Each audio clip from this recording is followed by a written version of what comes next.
Hello, good evening, and welcome to the Prehistory Show. Yes.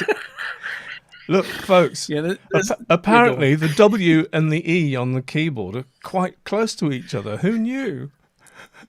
Fortunately, I think I managed to correct most of the posts that went off out advertising the Prehistory Show. I think I managed to retrieve I quite like that. most of them, but yeah. I very nearly sent you a photograph of one of the prehistoric, well, it was a Neolithic shoe that was dug up in Switzerland, and I thought, no, that's just rubbing your face.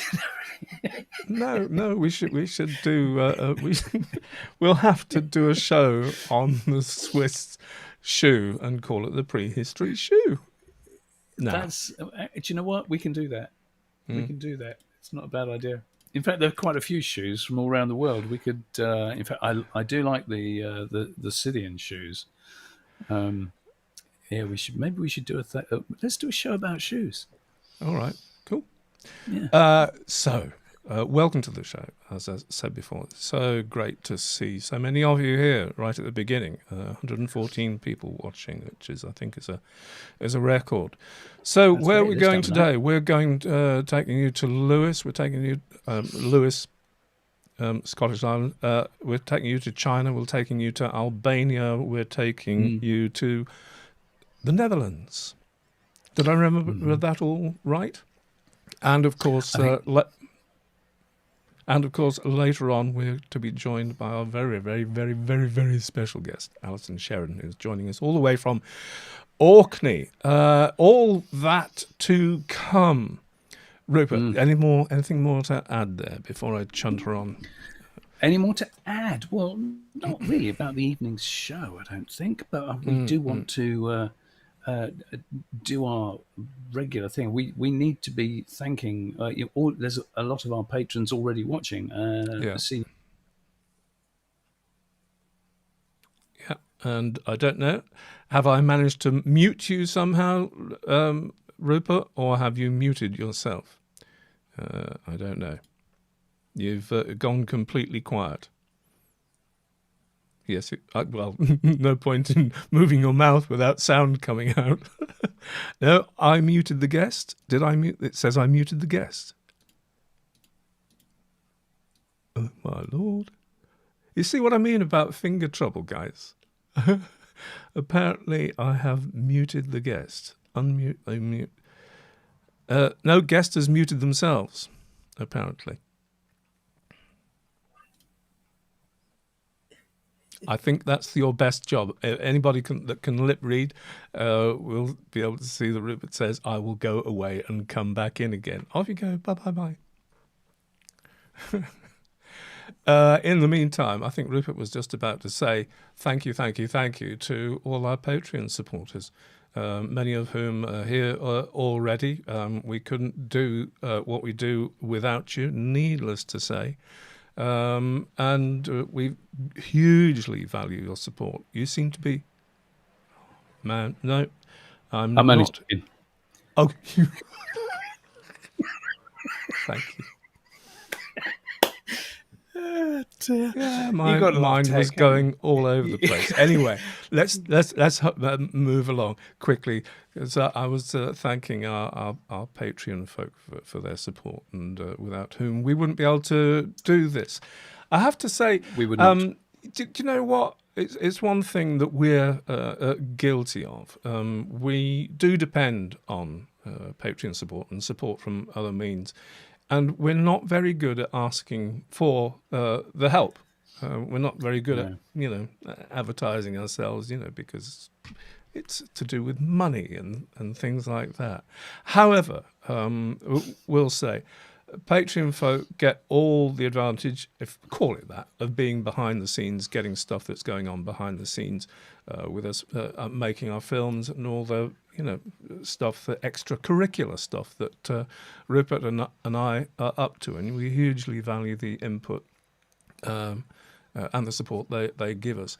If you enjoy this show, if you enjoy any of the other shows that we have on the channel and you want to find a way of saying thanks, there's a few ways. You could join us on Patreon, but you can also join us, bung us a couple of quid via our Buy Me a Coffee campaign. Links down below. There's also a thank you button just below here. I don't know if it's where I'm pointing or not, which is via YouTube, and you can just bung small amounts in there. Or there is the super chats, which are live right now, right down the bottom of the chat there, and you can use to make donations. So as I said, one of the things we do is make films, and at the moment we're ring fencing anything that comes in via Buy Me a Coffee for film production. Incidentally, we are in production with a film at the moment. Shall I just run, before we start, shall I just run that tease for the we're making a film called Long Barrows of the Cotswolds at the moment. It'll be out in a couple of months, but we've got some footage in the can, and here's a little compilation of some of that stuff. There you go. That was not Rupert giggling on camera.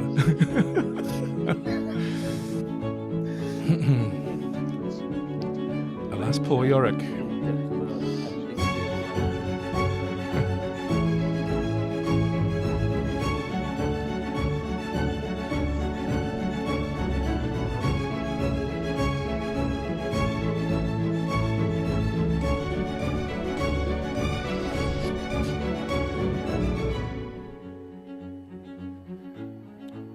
This has to be the best place to put all the Long Barrow building and usage into perspective.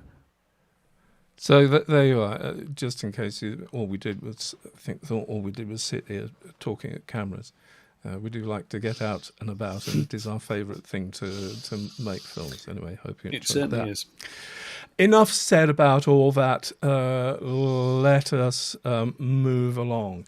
I was going to talk about being at Sisters at the Long Barrow dig that I was on yesterday, but I think taken up enough time. We will move on to our first item. Do you think that's a good idea? I can make the first item really snappy if you want to say something about the dig yesterday. I think you should. You reckon? Yeah, okay. Well, I will then, because here's a little pic I took yesterday. I actually got the trowel out, and I was there to get some footage from this dig, which is in the Cotswolds. And the guy in the green overalls there, some of you may recognise as being Professor Tim Darvill, whose dig it is. Now, the results and what's going on there are a little bit under embargo, so I can't go into too many details about it, but it is one of the most important digs on a Neolithic site that's going on at the moment. The stuff, and I don't want to preempt, the next item, which is pushing back the boundaries, but I think stuff to come out of this excavation, which has been going on for 6 years now, and it's got a few more years left in it, will be extraordinary, and we'll be, pushing back the boundaries with no problem at all for years to come with the stuff coming out of here.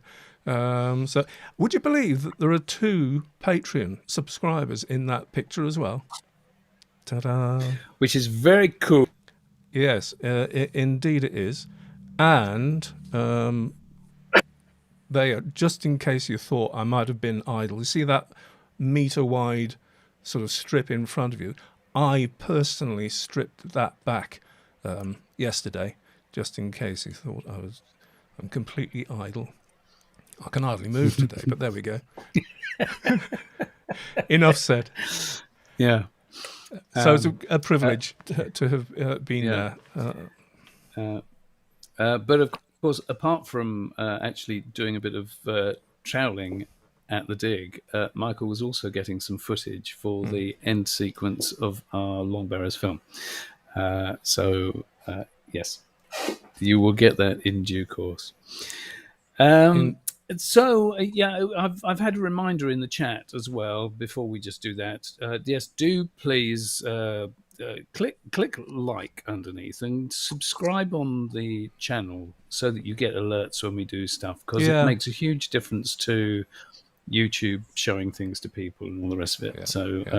If you like what we do, click the like and subscribe.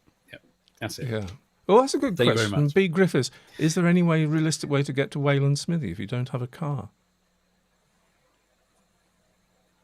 I'm not going to answer that now. We're into pushing back the boundaries. Okay? We are pushing back the boundaries. So this is. I said that I could make this short and sweet because so that you could do that. This is actually on Lewis. So Lewis is an island in the Outer Hebrides. It's off the west coast, the northwest coast of Scotland. There it is. And some of you will know that that's the home of Callanish, which in fact we can talk to Alison about a little bit later on. That's true. And now Callanish is just arguably the most extraordinary megalithic site. That's in the world. Callanish in the centre there, and Stornoway, where the dig we're talking about, is over to the right there. Yes. In case anybody's forgotten what Callanish looks like. Ta-da! And that's what Callanish looks like, yeah. Wonderful place, wonderful. So anyway, this dig in particular, it's actually being managed by the Stornoway Trust. And I think the lead archaeologist is Ian McHardy from the University of University of Highlands and Islands. The interesting thing about this is that it's not Lewis per se. This is Stornoway, which is the big town which is on the east coast of Lewis, and they started some excavations expecting to find a whole load of medieval stuff in Stornoway, because the history of Stornoway only really starts with the Vikings around AD 800. And they were amazed to discover that there were no medieval remains to be found at all, and what they kept on digging up was Neolithic stuff. So it seems that the settlement of Orkney, you see, Alison, it's because you're there. The settlement of Stornoway is some 3,000 years older than anyone had previously thought. Now, in some ways, that's not a surprise. But the important thing here is that this is ongoing. This is very new. All we can say at the moment is that actual working settlements, functioning settlements on the east coast of Lewis clearly go back 3,000 years earlier than they had previously been expecting. We will report back as excavations reveal whatever wonders they turn up. Not entirely surprising, but we will see. It's an odd thing, and I think it's an aspect of we come in, we report on this stuff from the outside, and we don't know why archaeologists had a preconceived idea about what they were expecting to find. And so it's very easy for us to say, well, duh, there must have been stuff there before. But equally, it's like, no, you don't know until you find it. So you can't presume anything. So it will be exciting to see what Ian and his team turn up. Yes. We'll let you know. It was one of those cases of the headline being a little bit more exciting than the contents. The headline of the article actually gave the impression that they'd found humans on Lewis 3,000 years earlier than expected, and that was not the case. It's just bad journalism. So anyway, let's move on, shall we? Yeah, move on to prehistory news. Our favourite oxymoron. It is an oxymoron. Yeah. First up in that. Archaeologists uncover new secrets of lost ancient city. I hope the headline isn't a bit overreaching again here, but then headlines, we're guilty of clickbait in our titles, aren't we? Viz this one, maybe. I don't know. We do clarify stuff afterwards, though. We do. Well, hopefully this article will clarify this. Yeah, we're off to Albania. So it is exciting, isn't it, for the region to be uncovering these places. As far as we know, they've only uncovered 2 extensive buildings, but in their terms, it looks like they've uncovered the beginnings of uncovering a full citadel or city, something round about, what is it, 30 acres, did I hear say, in the blurb there, Rupert? You might have done. I'm just going to watch you suffer. Oh, thank you so much. This is typical, isn't it? 30 acres. I was correct. Thank you very much indeed. I didn't doubt it for a moment. So this isn't really prehistory proper, is it? Because we're talking about something that ended its life, this particular city, round about 200 BC. And it seems that the cause of the end of the life of this city were the Romans. So it is a bit late for us, Rupert. It Pay is. attention. Honestly, you don't want to go there. It is late. It is late. But there are times when that's not always a bad idea. You know, I think that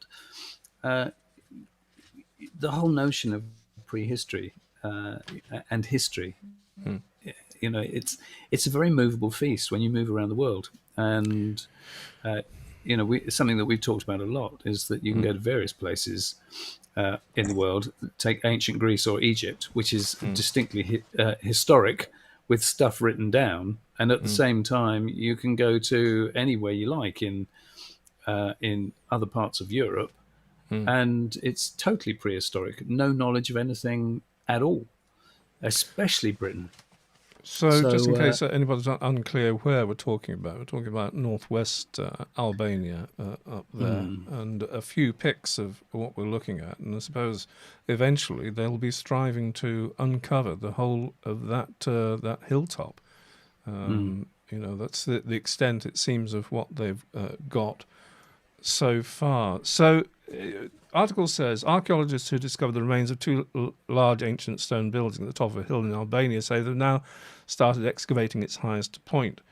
According to research leader Professor Piotr Dicek, they have already uncovered the foundations of 2 extensive buildings.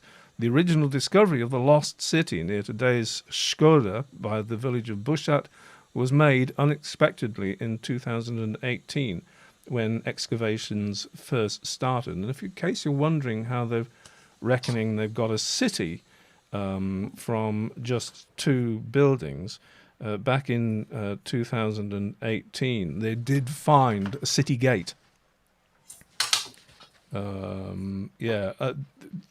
They uncovered, it says, in 2018, archaeologists uncovered solid cyclopean defensive walls, 2 gates with bastions and fragments of buildings. Scientists estimate that the fortress had an area of nearly 30 acres. The fortified city was located between 2 important Illyrian, present-day Albania, centres. So the hope is, this is the sort of tantalising bit of this discovery, is the hope is that there's apparently Livy, just before, what was he, 59 BCE to 17 CE, okay, mentioned a city of Bassania, and that what they're hoping is to be able to determine whether this lost city was the city of Bassania referred to by Livy. I think that's all the juice really that I've got for that, but it's a nice one for Albania. Now, before we leave that, I have a little thing for you. Who knew? Did you know? Did you know that Shakespeare's Twelfth Night was set in Illyria? Did you know that, Well, Rupert? there's a thing. No, I didn't know that. Go on. Why would Shakespeare set that story in Illyria? I don't know. It must have been some Bad, random far off place. But there you go. Bad Boy Bill. Off the Adriatic coast. How do we know this? Because there's a line in the second scene, or is it the third scene, when Viola, who's been in a shipwreck, gets taken ashore by the captain. And the captain says, "This is Illyria, lady." Do you know? Yeah. Do you know? There are times, Michael. I think we should all pause for a moment. I think we should all pause for a moment to reflect on what just happened here. I think Shakespeare was a bit of a show-off. Let's not cast stones, maybe. Moving on. Yeah, Bad Boy Bill. Oh, there you go. I love this. Take it, Soskin. Yeah. Yeah, Bugs of the World. This is actually from the Shaanxi province in northern China. And they have, as that said, they have found a 5,200-year-old. Thank you. There it is, way over there in the east. This is in a 5,200-year-old tomb. They have found this carved chrysalis. It's a little stone sculpted chrysalis, silkworm chrysalis, and it's a big deal because, I mean, obviously the Silk Road goes back a long way, and before the Silk Road, because the Silk Road, there's no scale on that, and we're talking about a little. Oh, it's 2.5 centimeters long. It's an inch. It's an inch long. It's a pretty little thing, and so silk trade in China, it just goes back so far. Now, the fact that they've found this is not the first. Well, you say so far. I'd like to put a number on that because I can put a number on that. They have the oldest known. This is back to an excavation, actually, of about 5 years ago, 2017, that they found 3 tombs together. I think they're also in Shaanxi province. I don't remember off the top of my head. But 2 of those tombs had silk remains in them when they actually did an analysis of the contents. They found silk in those, and that's 8,500 years ago. So if silk was already being put in high status burials 8,500 years ago, then silk as a textile, as a thing, must have been going on for some time before that. There's a lovely legend, actually. One of the Chinese legends about the origin of the silk trade is that it was the wife of the Yellow Emperor who was drinking a hot cup of tea, and a silk cocoon dropped into her tea.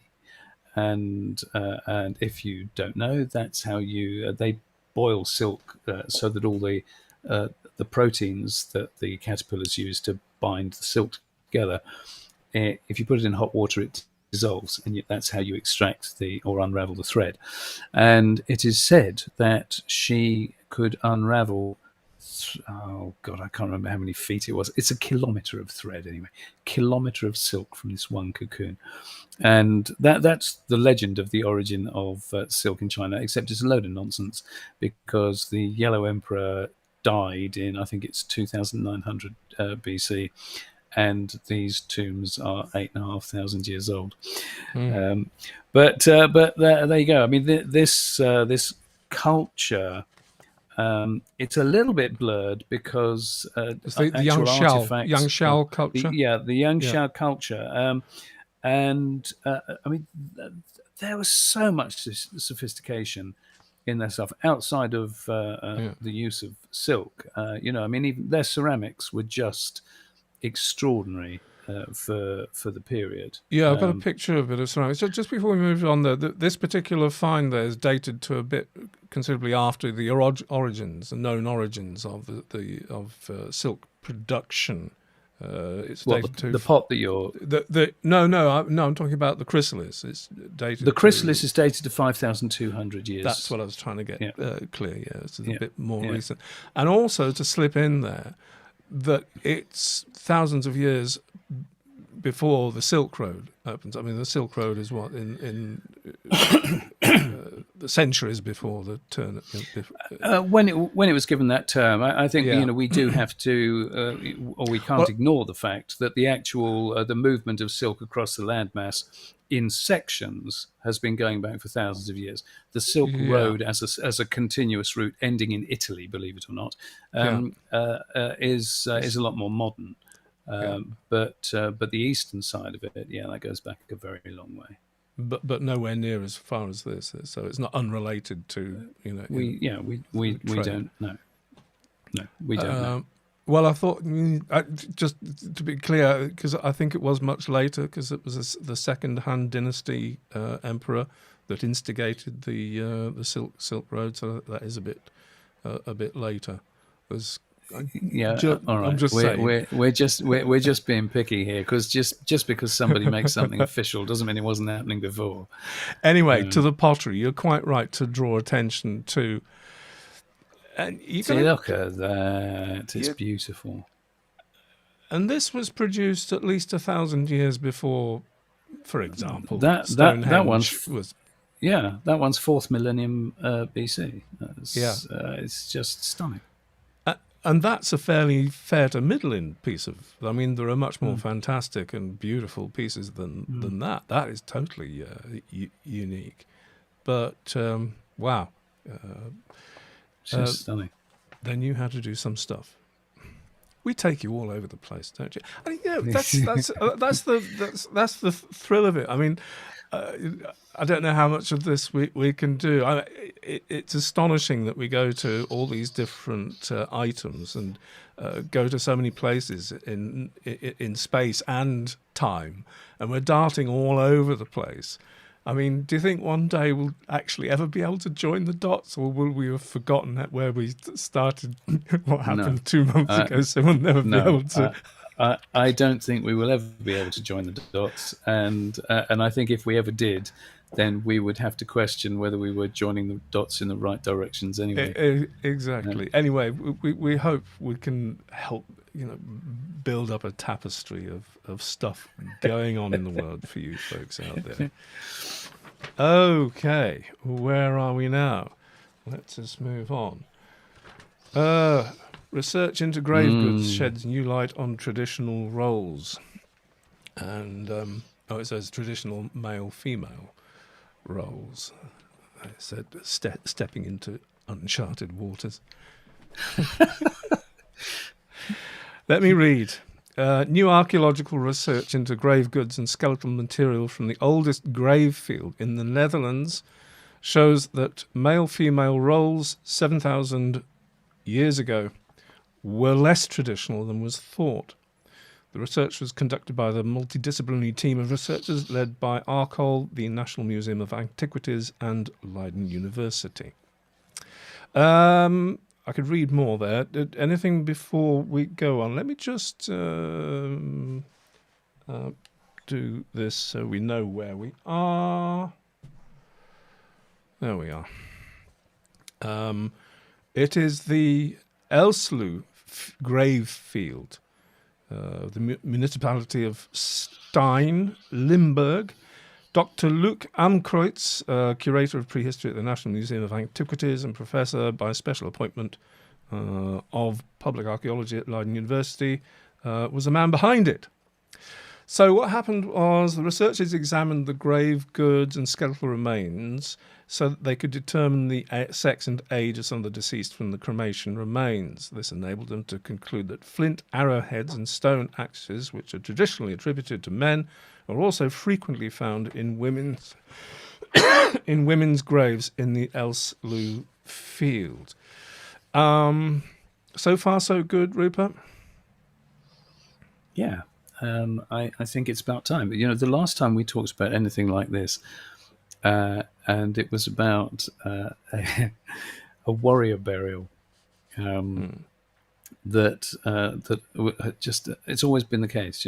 A warrior burial was found, and so it was a man. And then they started doing DNA, and oh look, it was a woman. And the last time we reported on that, I said something about at last, overturning the decades or centuries of misogyny in archaeology, and I was accused of being woke. Well, well, I have to tell you, if anybody wants to accuse me of being woke, I'm just going to take it as a compliment and ask you to take your leave. Because I think you just got to tell it like it is. And it's crazy how there have been so many assumptions, history and archaeology, that if something is big and full of weapons or whatever, then it has to be a man. No. In fact, you only have to look at the Scythians to know how important women were in the warrior culture. So no, I applaud this research. I think that it's high time we redress the balance. You look at the patriarchy, if you like, that we've had in more recent history, and it's clouded everybody's judgment about findings in archaeology. So I do think that this is really important work.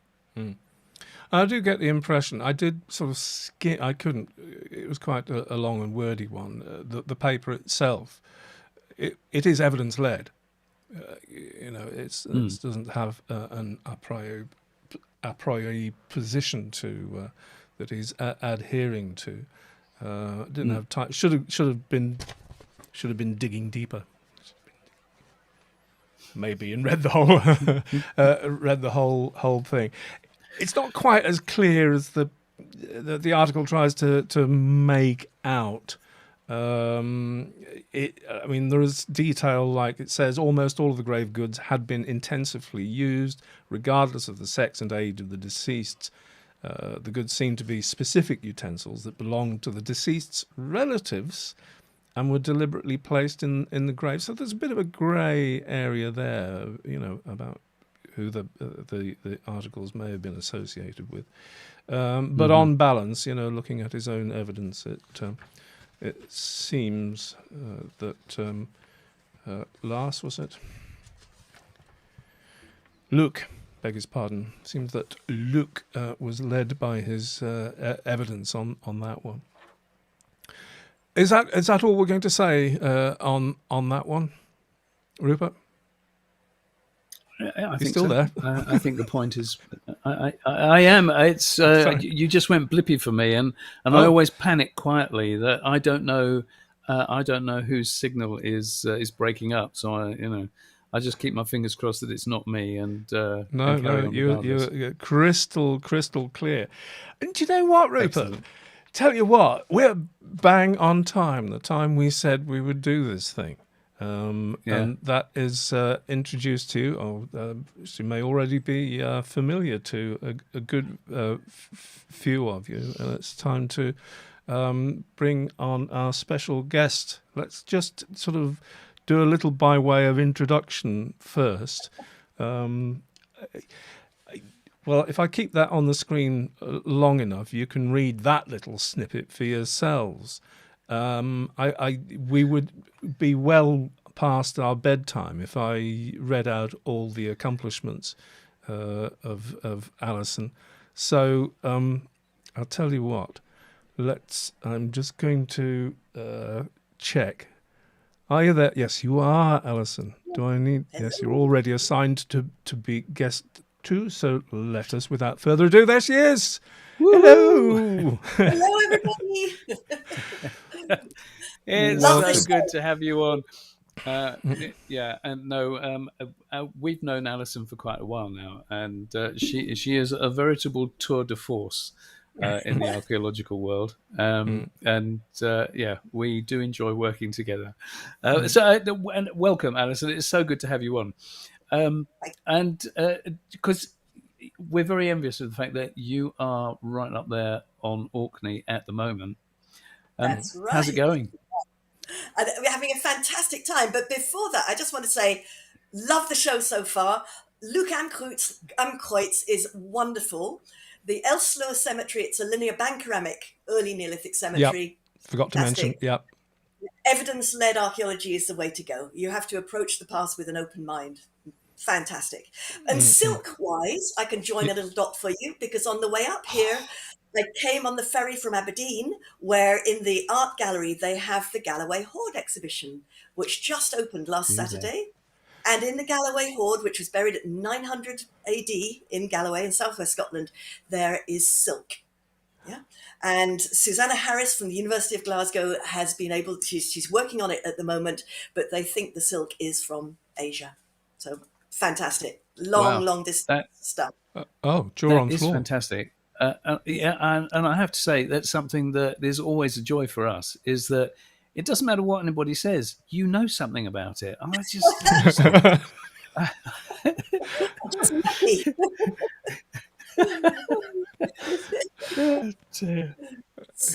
Yes, stick around.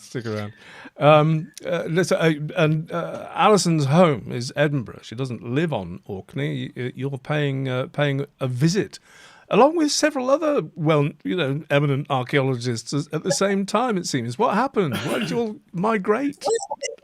I'm actually up here with some people from the Rotary Club in Surrey, and we were visiting the Rotarians here who are doing great work. But I think my friends think that everybody in Orkney must know me, because we're walking along the street in Stromness. Every 5 minutes, somebody comes up and says, "Hello, Alison." So it's an archaeological Shangri-La here. It is. Yeah. To hit it on Sunday, it was the open day at Nesebrodgar, and it was fantastic, absolutely brilliant. The weather held up; it was good. They had over 1,000 people there, and we were getting late on the excavation, so it's amazing. So is there stuff you can bring us up to date with that Nick Card let slip, or new stuff or old stuff, or bringing together stuff? Yes, I mean they have a really, really interesting early structure called Structure 5, which, unlike most of the structures, it's a kind of oval shape, quite big, very big. They've got a date of 3,500 for it, so that means it's much, much earlier than most of the other structures, because really the heyday of Nesebrodgar was between 3,200 and 2,800 BC. And for a long time, they've wondered about what happened before that. And so it's great that they're getting real structural evidence now. And the other thing that they're working on is at one end of the site, they have a very deep midden. That's a rubbish heap, because they know that there was a lot of feasting going on there.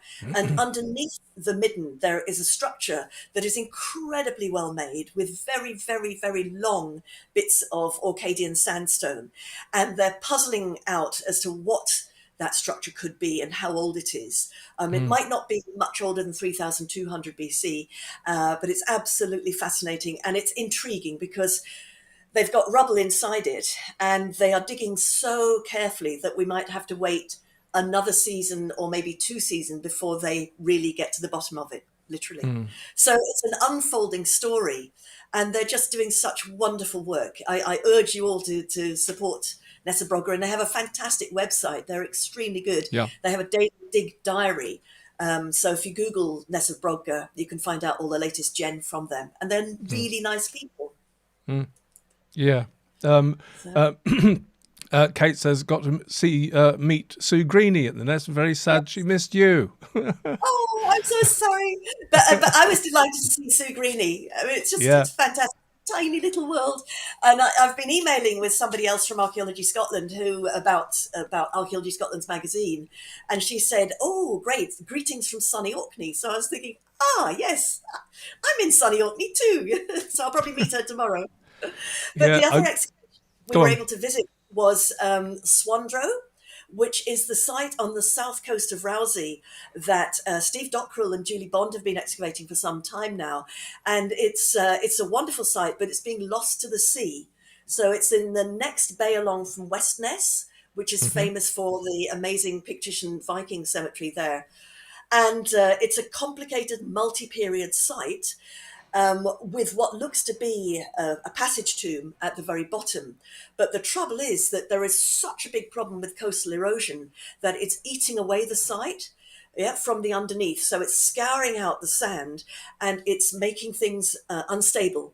So Kaz Manuel, who showed me round, pointed to stretches of walling, and she said in 2019 this walling was horizontal. Now it slopes like that, and there are cracks in the structures. So it's a real tragedy.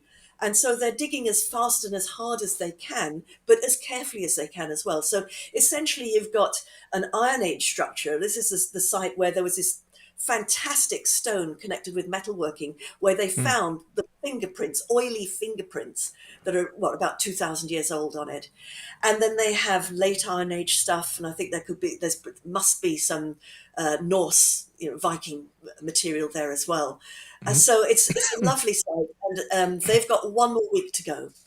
But so we're just very lucky to be here at a time when the excavations are on the go. And also we went to Stromness Museum, where as you go through the door, they have Buddo, which is this amazing little whalebone figure. Maybe your people are the Western that was found at the Links of Knowlton a few years ago. There's a tiny little pebble-type thing that's got a head on it, and it's like a little goddess figure with eyebrows. Yeah. And at Skara Brae in the 1860s, when the site was discovered, they found a slightly bigger figurine. It's about big, okay, made of whalebone. It looks like a toy. Luckily, George Petrie, who was an antiquary at the time, made a watercolor painting of it and a little description of it, and then it was lost. It was lost for over 100 years or so.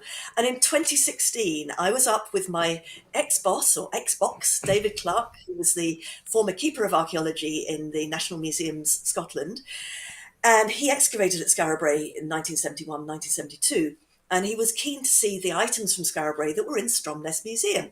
And at the very end of the afternoon, the very last box that got pulled out, and poor Jeanette Pearson, the curator there, was looking at her watch and thinking, will I ever get home today? The last box he opened and he said, oh, I know what this is. And only David could have recognized that thing. And then the local people named it Buddo, as in friend, and it's now a great celebrity. So Stromness Museum, great stuff. But also there, they've got some finds from the Cairns dig, which is a very, very important Iron Age dig by Martin Carruthers. I was on that dig in 2019, Alison. Wow, fantastic. Yeah. And as you know, obviously COVID and the lockdown put a halt to all of the archaeological investigations. But at the Nesafbrogga, that allowed Nick to take stock. And as a result, he created that fantastic book called The Nesafbrogga as It Stands. And also another book called Landscapes Revealed, which is all about the results of the geophysical investigations that have been done. Hooray! Hallelujah! Well done, chaps. Well done. Yeah. Next step will be to read it. Yes. But it's a beautiful It is fabulous book. Fabulous book. Yeah. So Orkney is living up to its its fame as being an archaeological wonderland. And I've been taking my friends around to all sorts of sites today, the ones that thank heavens the cruise ship tourists don't get to see. So we went into Coombe today, the tomb of the beagles, as it were. Yes. That was a tomb where they found 24 skulls of dogs. And actually, we got a facial reconstruction, or rather, Historic Environment Scotland paid for a facial reconstruction to be done of one of these dogs, and that reconstruction is on display at the Maze Howe Visitor Centre, and the doggy is just fantastic. They also read their visitor panels at a lot of these sites, so they're really good quality visitor panels now. They are, yes. We went up to Cuin when we were there last, didn't we, Rupert? Yeah. We did. It's a pity we didn't take our folks. Day. We were on tour. We were taking a tour, people down from Orkney down to Stonehenge and Avebury. And we didn't go into the Stromness Museum. No, we didn't. Maybe next time, if there is a next time. There's just something always has to give. There's just not enough time. Could you just remind me, Rupert, Alison, to pass on a message from Graham privately to you, Alison, just so I've logged that in the chat there. Okay. Yes, well done. Good. So, and the one place we weren't able to go was Hoy, which is where they have the Dwarfy Stain, which is this Yeah. amazing natural block of sandstone that's been hollowed out to make it look like a chamber tomb. Absolutely fantastic place. But also on Hoy, they've got the museum of the Second World War. Yeah, because obviously that's another big story in Orkney. It's the Wireless Museum. And my chum, Gail Drinkle, who was the curator until recently in Orkney Museums, she did all of the work on renovating that museum, and it's a fantastic one. It's just that the times of the ferries are such that, it's very difficult to do it, in a day. Yeah, completely. Actually, and also it's worth reminding people there are some fabulous 3D reconstructions from photogrammetry of many of the very things you've been talking about. And I remember what put that in my mind actually was the Dwarfy Stone, which I hadn't realised what it was like until I loaded up the 3D model of it by Hey, Hugo Anderson Hugo. Weimar. Yeah. Anderson Weimar. Yeah. People who took over from me, and in fact, Hugo was responsible for my amazing necklace that I'm wearing. So when I retired 3 years ago, that my colleagues were so amazing and wonderful. So Hugo was your predecessor at, and you retired from the. Sorry, I beg your pardon. He is one of my two successors at what is now called the Department of Scottish History and Archaeology in National Museums, Scotland, Edinburgh. Yeah. And Hugo is an absolute whiz. So he's a great lithicist, but he's also a wonderful photographer. And basically, if something stays there long enough, stand still, he will do a 3D model of it. And so Historic Environment Scotland got him to do 3D models of these chamber tombs. And they're on Sketchfab. You can find them through the Historic Environment Scotland website or via Sketchfab. They are fabulous. But also what he did, it's just amazing, was to do 3D models of the thing in the middle here. That is from Skara Brae. It's one of the funny shaped stone things. This is a carved stone ball. There you go. Yes, of course it is. Yeah. Oh my goodness. Head. And the carved stone ball is the earliest, the one that came into our museum the earliest. And they were printed in the Netherlands, 3D printed. They're in metal. But also the beads that frame it are made of Chinese nephrite. And that was a nod to my work with Pierre Petriquin on jadeite. And it was so simple and so wonderful of my colleagues. I love them dearly. Oh, Yeah, that that's is quite a special wonderful. thing. What a Yeah. special thing.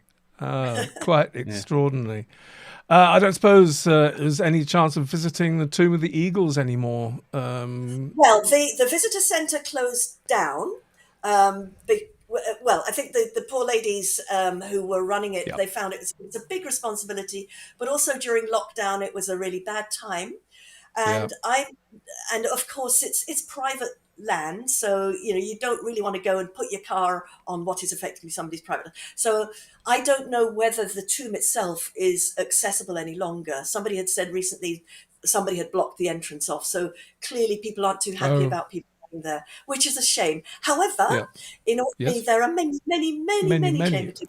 Because yesterday we were at Rousey, and of course Rousey has got loads of chamber tombs, and it's an object lesson in the competitive conspicuous consumption thing. So you can start small, you start at Tavistock, and then you go to Black Hammer, which is a little stalled cairn. Then you go to Maze Howe, which is so big that they've got a sort of aircraft hangar over it. It's like Pimp My Monument. So it's fantastic. It really is. No, I do hope that they do something with the Tomb of the Eagles, because we spoke to Frida and Kathleen about it, because they weren't happy about closing it. It was just too much of a. It was just too much for them anyway. Kate says Orkney Island Council is talking to the ladies about taking over the Tomb of the Eagles. Yeah, good. Thanks, Kate. Yeah, it should remain open to the public, but as you say, private land, so it's got to be managed carefully. But jolly good. Also, the monuments themselves, you have to protect them. So if you you don't really want thousands and thousands of people, and also this awful thing about graffiti. Not everybody is nice. Not everybody sort of just goes in, this is wonderful, and then goes away. Yeah. And Not so, like the no, Vikings. yeah, well, exactly. Yes, they were the worst. Oh, I can tell you that what you hear about the runes when you get on the official tour, it's a very Yeah. cleaned up version of what the runes say. Yeah. More than that, I would not say. Well, terrific. Thank you. Did you get to speak to Nick Card? Oh, I tell you Yes. what, we've been chasing Nick for a long time. And not to say, he was so gracious with us when we were in Orkney with our tour, and he gave a stonking talk to us and our participants then. But we've not been able to get hold of him since, despite all sorts of... He's a very busy bunny. Yeah, I know. we email him. He never replies. He's a Luddite. Yeah, we want to get him on for an interview, but Wonderful. yeah, But, he I mean, doesn't really, answer emails. He's getting emails from all over the world all the time, and his entire life is taken Yeah. up with Nessa Brockner. But he's a fantastic guy. Yes. Yeah, He is. He's super. truly Well, is. he said that, yes, he would be very happy to do an interview. But then, we just know that we're just disappearing in the ocean of emails that he gets. So I keep sending them every now and again, and we'll beat him down eventually. So, Alison, that's the report from Orkney. But what are you up to? What's next for you? What's on your horizons right now? Oh, goodness me. Well, there's an awful lot of reports that I have to do and catch up on, and reviewing things for other people. I'm on the board of the Callanish Visitor Centre, and we're trying to sort out the issue of parking there, because Callanish is indeed a wonderful site, but there is an issue about big coaches coming up and parking at the top, and Oh, really? it's a very, very difficult problem. And I think it probably needs to be solved by having an island-wide solution where you have maybe park and ride. I mean, I'm all for having, electric minibuses and electric bikes and all that kind of thing. So if you could stop people from driving up to the visitor centre quite so much. It's tricky because you want to encourage people, but you don't want to encourage too many. And also, just as here at the Historic Environment Scotland have had to stop people from going into the interior because there are so many people, there is this problem of erosion. Yeah. And at Callanish too, they have so many people who walk all over the site that there is a danger of erosion there. So basically, Historic Environment Scotland are responsible for the stones themselves, and then the Urasnan Turshikan is responsible for the Callanish Visitor Centre. And we are going to put it, well, we're applying for £5.5 million to do a complete revamp of the Visitor Centre so that the information that gets put out is the cutting edge, the most up to date, that puts Callanish in context. And that explains the amazing links that it had with Orkney about 3000 BC. Because essentially the first phase monument at Callanish was inspired by the stones of Stoness. Yeah? So people from the Western Isles, the Outer Hebrides, had heard about the wonders of Nessa Brodgar, etc., Maze House, Stones of Stoness. They went up there, they adopted grooved ware. So there was a little grooved ware pot that was found next to the stone circle that you could lose in Orkney. Yeah. And it's the same on Arran, it's the same at Temple Wood in Kilmartin Glen. So essentially, the period around 3000 BC is so exciting. And it's when Orkney, people came from far and wide. They came from the Stonehenge area, would you believe? Because at Bulford Camp, near Stonehenge, they found Orcadian-style grooved ware. And this is before EasyJet, this is before trains or anything like that. Yeah. So, I see, Kevin Riley, yes. And actually, it's not a kist. It's a very small passage tomb. And it's incredibly interesting because it was added around 2500 BC. So about 400 to 500 years after the circle was created. And when the passage tomb was added, they also reorientated the site and they added the rows and the avenues. And they orientated the site on the moon. Yeah, at its southern maximum standstill. So, and it's going to happen again in 2025. So if you go there in 2025, highly recommend book your place now. The full moon, as it is setting, appears to, well, as you guys know, you've done it, yeah, it appears to skim across the horizon, and the horizon looks like a woman who's lying down, yeah, and then it dips below, and then it comes back again. And if you're standing in the middle of the stone circle, and somebody's standing on the Nakan Porsa, which is a stone formation above, you can see the man in the moon or the woman in the moon. But also, if you're standing from further away, it looks as though the moonlight is filling the center of the circle. It's a fantastic sight. I adore Callanish. But what I adore most of all is the connectivity and the sophistication of people in Neolithic Britain and Ireland. Thank you so much, Alison. It's been wonderful chatting to you, but do stick around. We've just got to move on, otherwise we are going to be. And dear, oh dear, when can you come back on? That's all I've got to say. My pleasure. Thank you very much. Yes. Now, you are. Oh no. It's lovely having you on. In fact, there's been lots of comments coming up, and Martin has said, Alison, any plans for a documentary on the Callanish complex? And that's not something we can answer right now, but we've been talking about this for quite some time. So there will be one in due course. Yeah. Well, Martin is another filmmaker, don't you? Before Caledonia. There you go. There you go. Yes. Yeah. Indeed. All right. Anyway, Alison, you're very welcome to stick around and butt in and take part in what we're trying to dissect later. And also, you're free to go if you so wish, if you've got a wine waiting on a table somewhere. In the meantime, I will attempt to keep you on the screen. Let's see if I can do this. I think I can. No, what have I done? I don't know. There we go. Let's just watch you not doing it. No, I have done it. There we go. Oh, well, just as an aid memoir to get us on to as if by magic. The main topic that we've been advertising anyway, that we're going to talk about, the topic of hunter-gatherers. Have we got them all wrong? Before we launch off into that, actually, I want to address because it feeds into this, the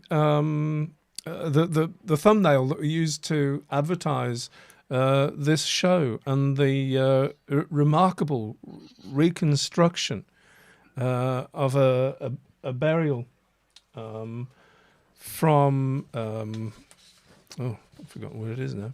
It's in Sweden. Let me just find my notes.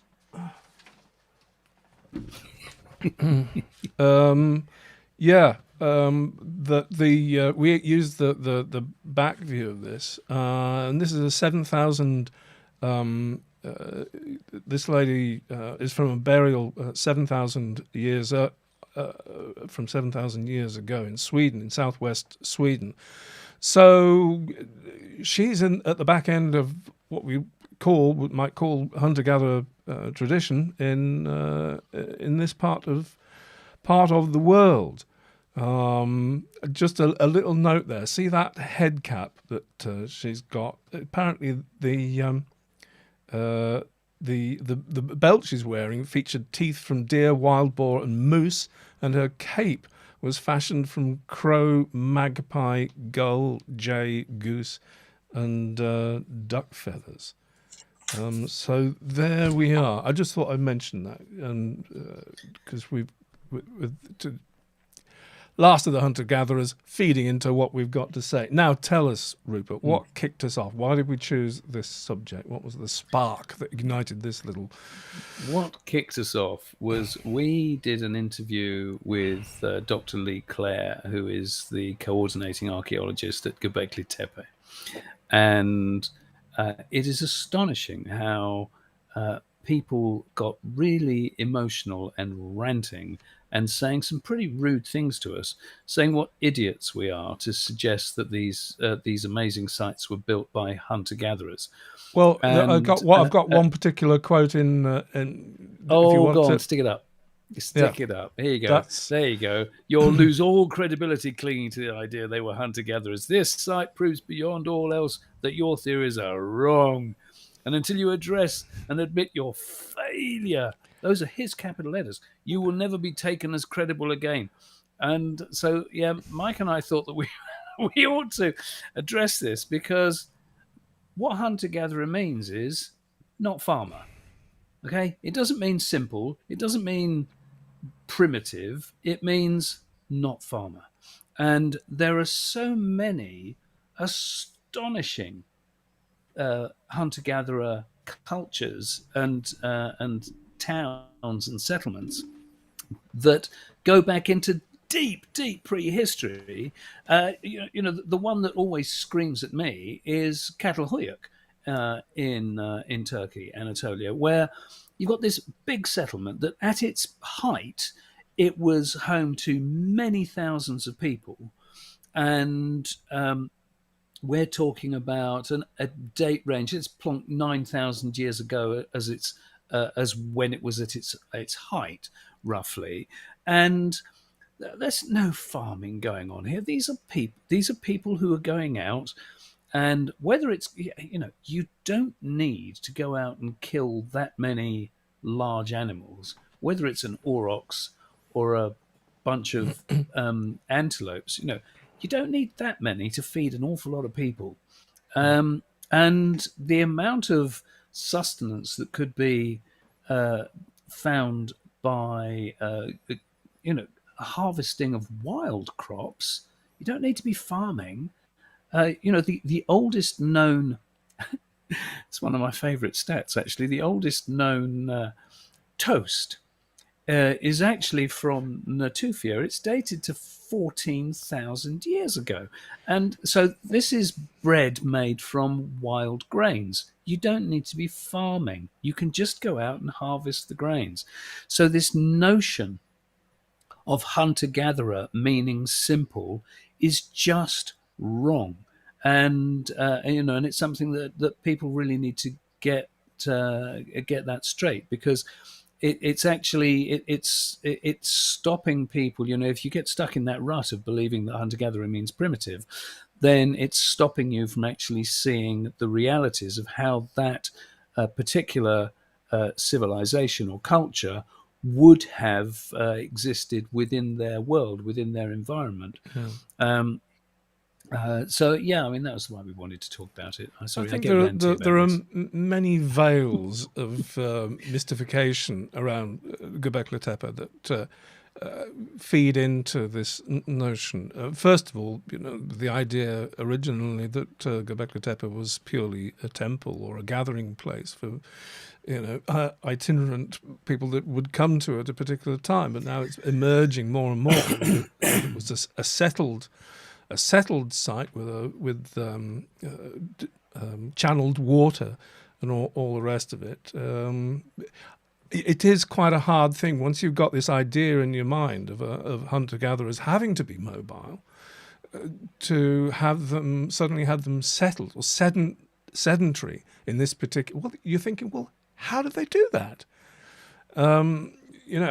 How far do they have to go hunting and then return, what have you? This is probably a bit of a sidebar and needs extra evidence and further looking at. But I have it that they had the hunting bit semi-industrialized, because as Lee said, their main thing that they were sustaining was gazelle. And I think they had it nailed as to where the migratory paths were and how to siphon off a certain number of animals using desert kites or what have you, those kind of constructs in the landscape. And I think they'd got that nailed, that enabled them to settle. That is a very important point to make, because one of our failings in Britain, we have this obsession. I'm not going off on one. We have this obsession with the sacred landscape, and it doesn't matter what we find. We say that it's sacred or it's a temple. And cursus monuments are a good example of this. That if you actually look at the structure of a cursus, which has a ditch and a bank, with gaps in the bank. Well, that's exactly the same structure as an ungulate trap that was used not that only relatively recently. They only stopped using them. The indigenous peoples in the Americas only stopped using those about a century ago. And if you go over to the Stans in the east, so Uzbekistan, Kazakhstan, that you have the Saiga traps, which are enormously long. And curved, so they're not quite the same shape, but they were still constructed with a ditch and a bank. And they used to chase saiga, which are another herding antelope. They used to chase saiga across the landscape, which would then run through the gaps to try to escape their predators, which would ultimately be driven into the circular trap at the end, where they would just be killed in whatever numbers they needed. So the fact that you do not need to be a nomadic people to be gathering enough meat to feed huge numbers of people, it's an alarming statistic that a single cow today will produce 700 to 800 beef burgers. Now, I'm sorry if that's an unpleasant statistic to give you, but if you can get 700 to 800 burgers off a single cow, then you can think, well, you really don't need that many animals being brought home for everybody to be very well fed. Thank you very much. So that's talking about the East mainly. Can we bring this closer to home? Evidence or known to hunter-gatherer settlements nearer to home? I mean, I'm thinking maybe the large cities of the Tropilian culture. I mean, they're very early, aren't they, Alison? They are indeed, yes. And in fact, I was going to chip in and say Göbekli Tepe featured in the amazing Rind lectures by Trevor Watkins way back, about 2015, 2014. And they were recorded. And he is absolutely brilliant because he's talking about exactly the topic that you are talking about. So happened before agriculture and how agriculture became established in that Fertile Crescent. And he makes a very good point that non-agricultural societies have a very wide range of mobility. So some of them you don't have to move around if you have access to regular resources. And I think it would be very foolish of people to, as you say, to have a single idea of what hunter-gatherer, fisher lifestyle and society was. And also, it's if you think about ethnohistory, the Kwakiutl and other First Nations people in Northwest America, they had fantastic structures and totem poles, and they had the potlatch ceremony. And these people were not farmers. Yeah, so let's get over this stupid stereotypical, farmers are one thing and non-farmers are another thing. Discussion. And if you want sophistication in non-farmers, look at Tuberindvik in Denmark. Yeah, settlement there. And how'd you spell that, Alison? I don't know that one. Tybrind, Tubrind, Vig. Thank you. And I can't remember if it was that site or another one where they had this fantastic Mesolithic cemetery where a mother and child were buried on a swan's wing. Yeah. We did a news article about that. It's beautiful. Yeah. Absolutely fantastic. So I think, let's not think about cowboys and Indians when we talk about interactions between Mesolithic and Neolithic societies. It's a heck of a lot more complicated than that, folks. Yeah. Vincher culture up the Danube. That's Neolithic. But if you look at the Iron Gorges, that's what I meant, really. Yeah. Yes, and I'm trying to remember the name of the site. It'll come to me where they have these little figurines that are like fish. Yeah. Lebedkivir, that's the one. Yeah. So that was a fishing community. Yeah, they had D-shaped houses. Yeah. Perfect. Yeah. And just a little In fact, the sting. Lipinski Veer pottery is just insane as well for the Yeah. period. Yeah, there's nothing Yes. primitive about these. I wish I had premonition and could conjure up images for you on the spot here, but I can't. I'm so sorry. Yes, we need people. We need people. Oh, just one last sting in the tail on this conversation. What about the 8,000-year-old wheat discovered in the sediments of the Isle of Wight? I don't I mean, believe it. indicative of trade in Mesolithic. No. Because at that time they would have had to get that cereal from Southeast Europe, and there is not a single Mesolithic community in the whole of the continental Europe that had extensive networks of contacts that were that extensive. So think in terms of sedimentary DNA. It's a relatively new technique. It's a developing technique, and it's one which is very, very Prone to subject to you can get contamination. Yeah. And in fact, following on from that article about it, there was another article from sedimentary DNA people who said that the DNA was suspiciously well preserved. So I'm really sorry. I'm going to say, I don't believe it. Fair dues. Yeah, interesting. Okay, excellent. Yeah, no, we like that about you, Alison. You do keep it real. I love people who do it. I have respect for them, but actually, obviously there is a great temptation to find the biggest, the oldest, the most spectacular, and actually, a lot of the time, people do fantastic work, but it's not the biggest, it's not the most spectacular. But also, if it looks too spectacular to be plausible, then it is usually. Thank you. Just before we, just in case anybody wanted a visual representation of Cattle Hoyuk, there you go, and the vast numbers of people settled there. And also, Rupert, you sent this along also, which is quite telling. Of, also Cattle Hoyuk, yeah. Also Cattle Hoyuk, but these, an interior chamber. I have to say, credit where it's due. These are both pictures from a website called Real Archaeology. They've got some lovely articles on there.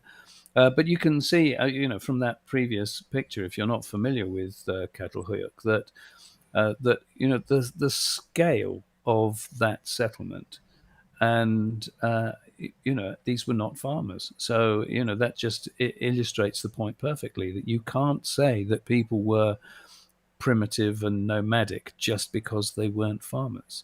These are hunter-gatherers, but they really, they had life pretty well sorted out.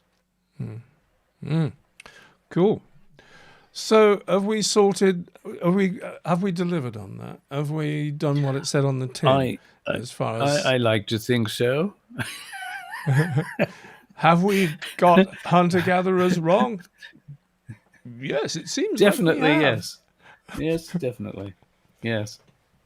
Anyway, it's a very good talking point. Is. Yeah, and it's not as clear cut as we're trying to make out. There are, of course, that as with anything, transitions. Cattle Hoyuk was probably evidence of, cultures, civilization, whatever, in transition. But hunter-gatherers, but probably not hunter-gatherers as we would imagine them. Anyway, shall we? Do you know what? I'll tell you what. Before we move on, though, it's worth pointing out that Cattle Hoyuk, it's just one of my favourite places, and I really want to go there, and I haven't been. But the research that's been done on Cattle Hoyuk and the lab techniques that have been brought to bear, because now you can scrape the inside of a pot and tell what enzymes were in it. It's such exciting stuff, and the fact that they have found, dairy produce, for example. Now, you don't have to start talking about domesticated farming. You can, somebody, even the nomadic people, could have had a pet goat. This notion of it would only have been farmers who had access to any kind of milk substance is just silly. People have liked having pets for a very long time, and so having a pet goat is really no stretch at all. And although it comes later in Catalhoyuk's history, the scraping of those pots. The point is that they have still found dairy produce, that shows that these were not farming folks, but they did know how to feed themselves. It's just a different way of looking at farming.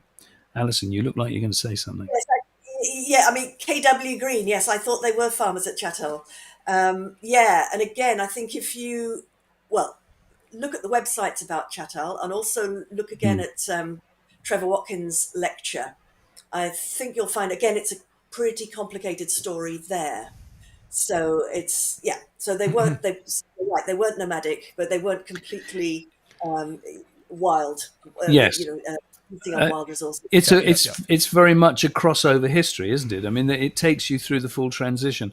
When I said nomadic, I was only making a contrast that even nomadic peoples could have had a pet goat, because there was some research from Scandinavia a couple of years ago where they were hypothesizing about the hunter-gatherers must have been exchanging with the farmers because there was dairy in the pots.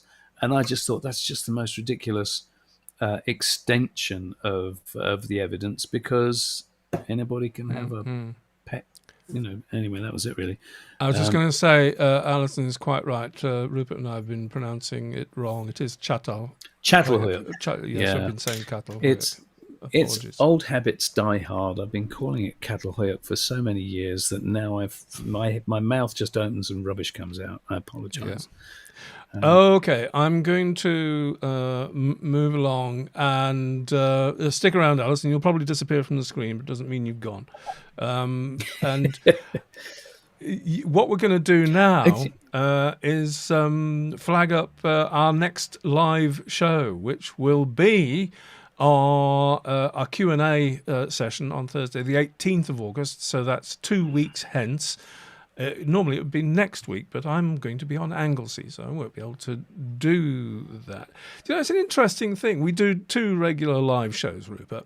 Yeah, we could easily say that one is where we call the shots, but the Q&A is where you lot call the shots and give us questions and talking points to weave our way around. Opportunity for if you got the link there, you can put in the anyway, it's easy to find on in the community tab on YouTube, isn't it? The place where you can place your questions.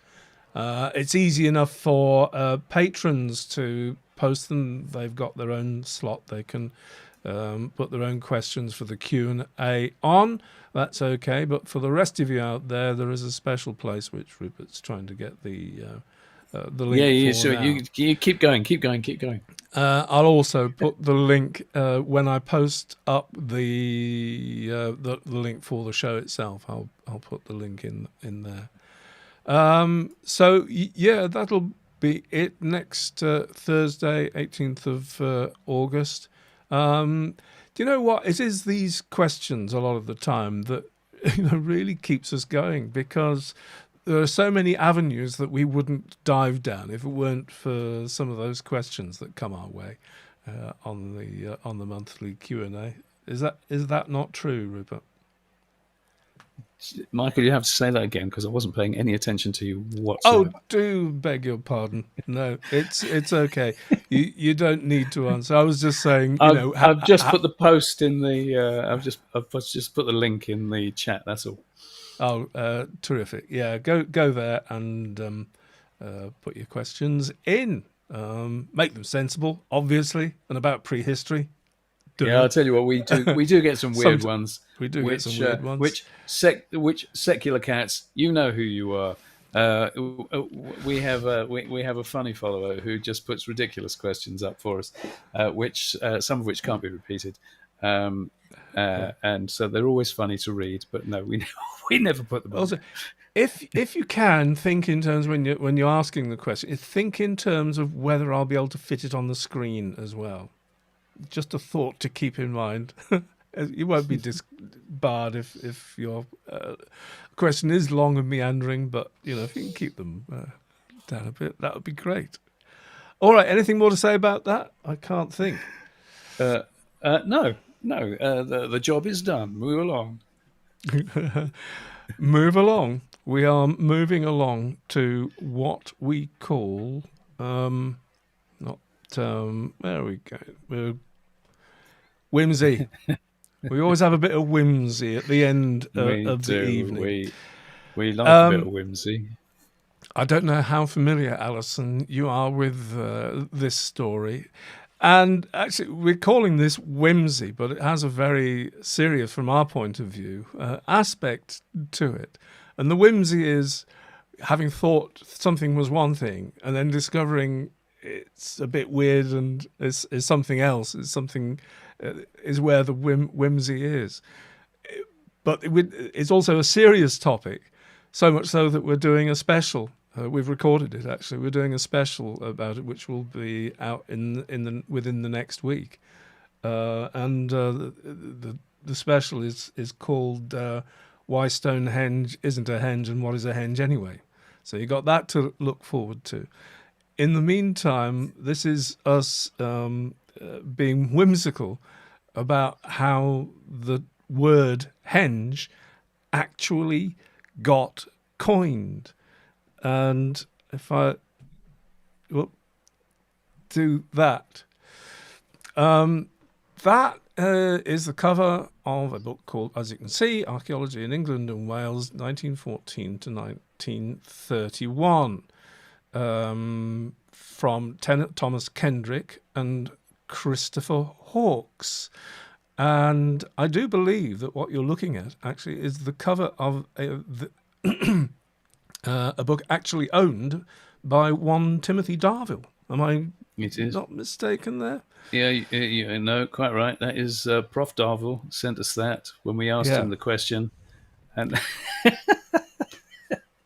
and what prompted us to ask the question in the first place? Because we got on the hunt of trying to hunt down the etymology of this. I'll tell you what prompted it was because when we were doing this piece about henges, and it's one of those things that many of you will know this, some of you may not, but I know that a lot of you do, that henge, Stonehenge, got its name because it was named after the hanging lintels, which henge came from that. But the thing is that henge then became, or the definition of henge came to mean that something that had an outer bank and an inner ditch. And Stonehenge has the ditch on the outside of the bank. So Stonehenge isn't actually a henge.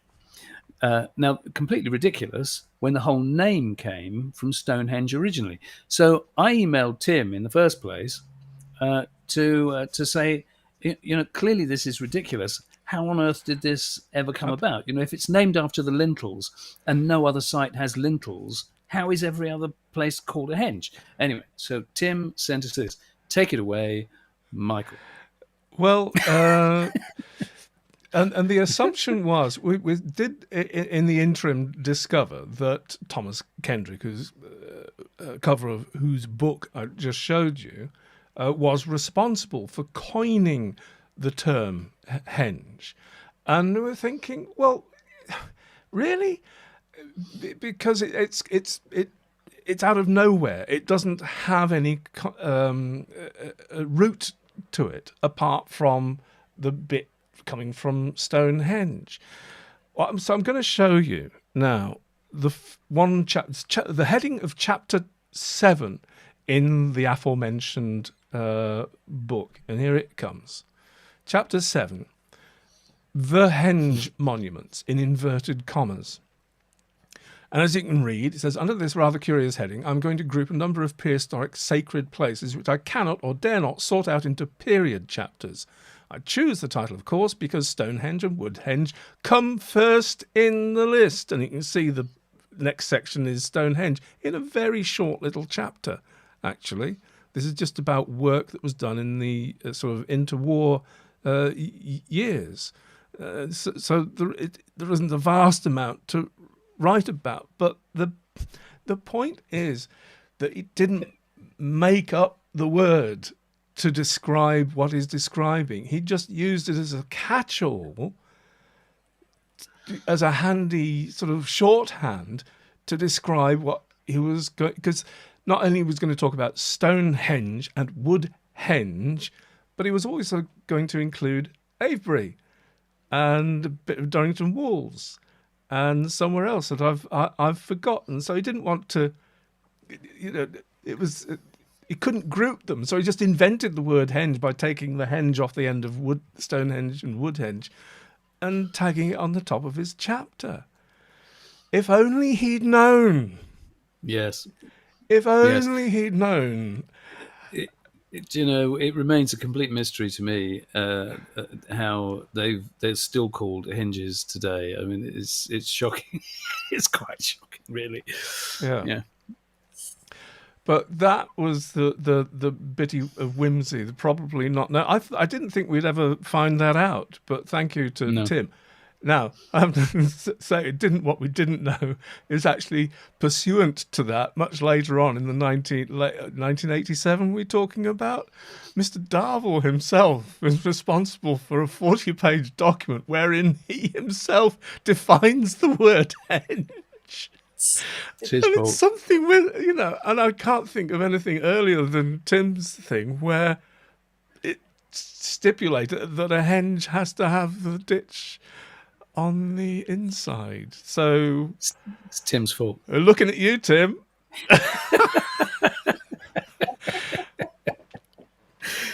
Confusion reigns. Yeah. Anyway, more of that anon when we come round of it. Oh, I've gone a bit jerky. I hope that's not too bad. It's a good job because we're near the end of the programme now. That is about it, folks. Any more before we wrap up, do you think? I don't think so. I just want to say grateful thanks to Alison. Yeah, go on, Rupert. Very grateful thanks to Alison. It's always lovely to see you, Alison, and we should get you on more often, actually. Yeah. Indeed. And thank you also to, I saw earlier on, and we just so much going on that couldn't say anything, but I saw a couple of donations went in earlier on. Oh, really? Thank you. And, thank you so much for that, because all those little bits here and there do make such a difference to our work. They really do. So thank you very much. So yeah, just to say again, if you want to see what else we get up to, then do go and have a look at the Patreon page. The inner workings of our tortured minds. Join us on Patreon. Indeed. Yeah, but no. Apart from that, thank you so much for watching as usual. And if you want to stick a question in for the next Q&A in 2 weeks' time, then follow that link I stuck up earlier on, or go to the community tab on this channel. Yeah. And we'll see you there. That's it for now. Cheers, folks. Thanks ever so much.